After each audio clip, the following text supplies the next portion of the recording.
As a rule, obesity is not the main complaint among visiting patients, but it is present in many of those who treat arterial hypertension, diabetes, arthrosis, and so on.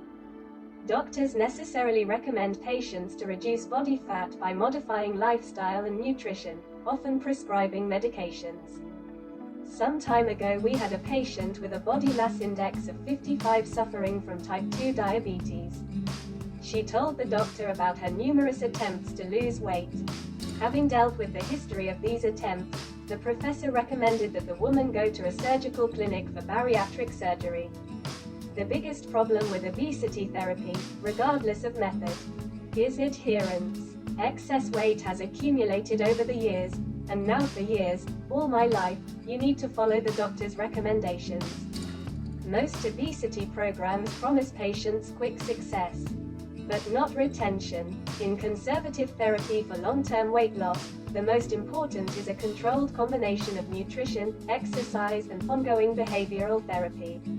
Left alone, thin patients, as a rule, gradually gain weight again. The current German obesity guidelines describe 6 basic procedures for the surgical treatment of obesity: gastric banding, tubular, sleeve, gastrectomy, proximal gastric bypass with an omega loop, biliopancreatic diversion, and duodenal switching biliopancreatic diversion. For example, gastric banding operations in Germany are practically no longer performed for a number of reasons. Those surgeries that are irreversible are criticized for their side effects in terms of malabsorption of nutrients, and are now considered backup procedures. The most popular surgeries are sleeve gastrectomy, proximal bypass, and omega loop bypass. The number of surgical interventions for the treatment of obesity in Germany is quite low, compared, for example, with the Scandinavian countries, 4 times less, and is approximately 17 per 100,000 population. However, German surgeons have the most experience in such operations in the most severe and most elderly patients. With surgery, significant weight loss can be achieved in a relatively short time. After 5 years, patients with a tubular stomach, for example, have a 50% weight loss and a remission of diabetes of about 60%. With bypass operations, these values even exceed 60% and 75%, respectively. Tubular stomach, sleeve gastrectomy, is the most common operation worldwide today. The main advantage of a tubular stomach is that technically surgery is always possible, even with a very high body mass index. In addition, if this operation did not help the patient achieve the goal, there are other options, from a second operation for the formation of a tubular stomach to bypass surgery. This operation is also preferred for patients with type 1 diabetes and chronic inflammatory bowel disease.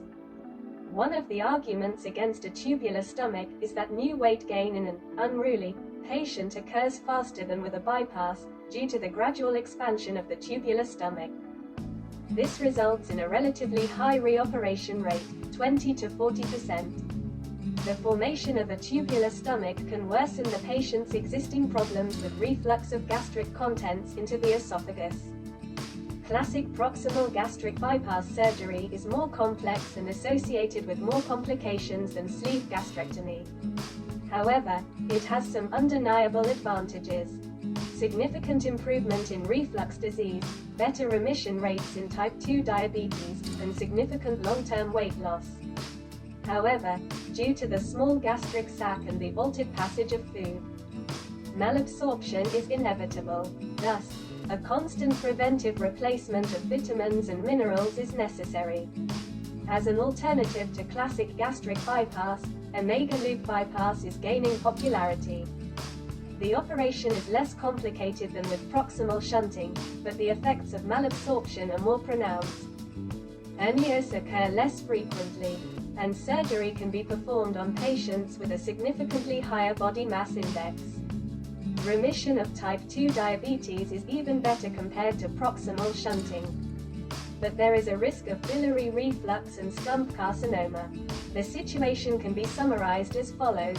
For heartburn and diabetes, bypass surgery is recommended. In the case of a very high body mass index, more than 60, as a rule, only a sleeve gastrectomy or bypass is technically possible. New methods, such as biliopancreatic diversion, are still considered experimental and can be performed in a few centers. Surgical treatments for obesity are effective, but they are all highly invasive.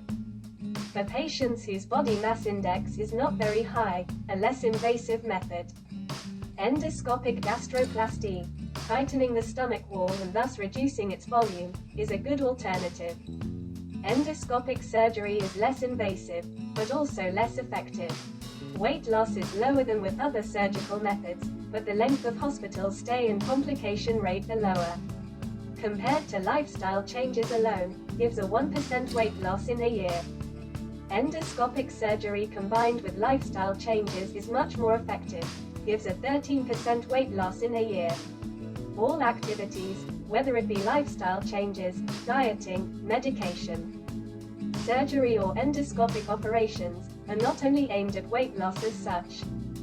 First of all, we are talking about a general improvement in the quality of life and the prognosis of the patient. The different methods are by no means in competition with each other. They must be combined to achieve the common goal of curbing the obesity pandemic. An important task for physicians for the future is to study the problem of reducing muscle mass in patients. Methods of combating obesity, in which less muscle mass is lost, will be considered as the most desirable. This is an aspect that is still insufficiently taken into account when choosing the optimal approach for a particular patient. We process patient requests in a short time and coordinate with the doctor all aspects of the upcoming arrival.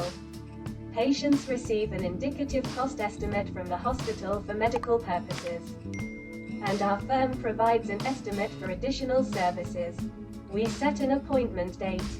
The hospital sends the patient and the German consulate a letter of invitation to obtain a visa, or to present to the border guard in the case of a visa-free regime. Upon arrival, we provide the patient with an interpreter and help in solving all medical, cultural and domestic issues.